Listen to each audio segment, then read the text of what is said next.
there was a bunch of people asking in the chat about this. I will post this YouTube video for people to see. But I grabbed Zach and I are both comfortable around firearms. I want to show you guys, for those that are watching, what we're talking about when we're talking about racking the round. Cool. Yeah. Or you've been Zach, running. it's clear. We're clear. Okay, so you have the gun, and then you have your magazine that look like this. And you see the bullet is in the top of the magazine. They're spring loaded in here. So what we're talking about is that the magazine gets put in, and then to rack it is, now at that point, this gun is hot. Like there is a bullet in the chamber right now. If I were to turn the safety out, pull the trigger, the gun would go off. Now, to what happened with this gun is when they talk about when you're unloading it, you first drop the magazine out.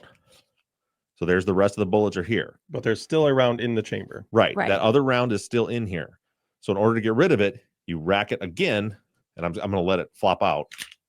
Did you see the bullet that just popped out of there? Yeah. Yep. For sure. And just Zach and I said, we're clear. So the gun's empty now. So here's this bullet. Now that the mechanism in there would make a mark on this. Now what you would do if you got home, you were carrying this gun, and now you pulled that bullet out, and take your magazine and you put the bullet back into it.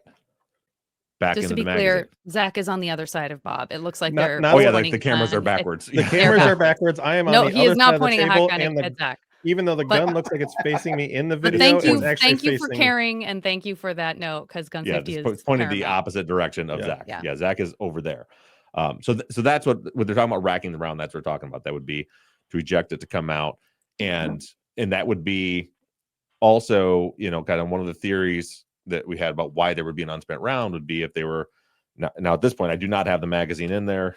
It's clear there's no bullets in this gun, but something you see on TV, if they're trying to scare someone, if they're like, all right, get down, and they do that to make that noise, was one thing that I always thought could have been a reason why that round then popped out. Now, if the magazine was in here, it would have just loaded another bullet into that. It would have ejected one and loaded one into there.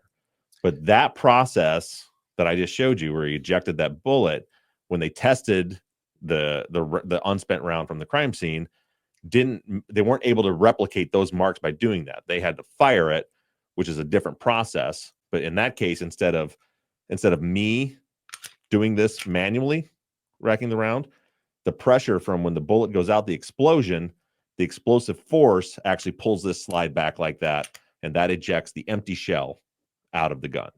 And that's the other thing too.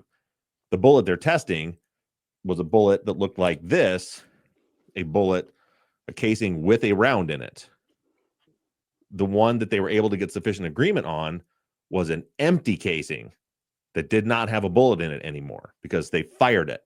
They fired the bullet out of it.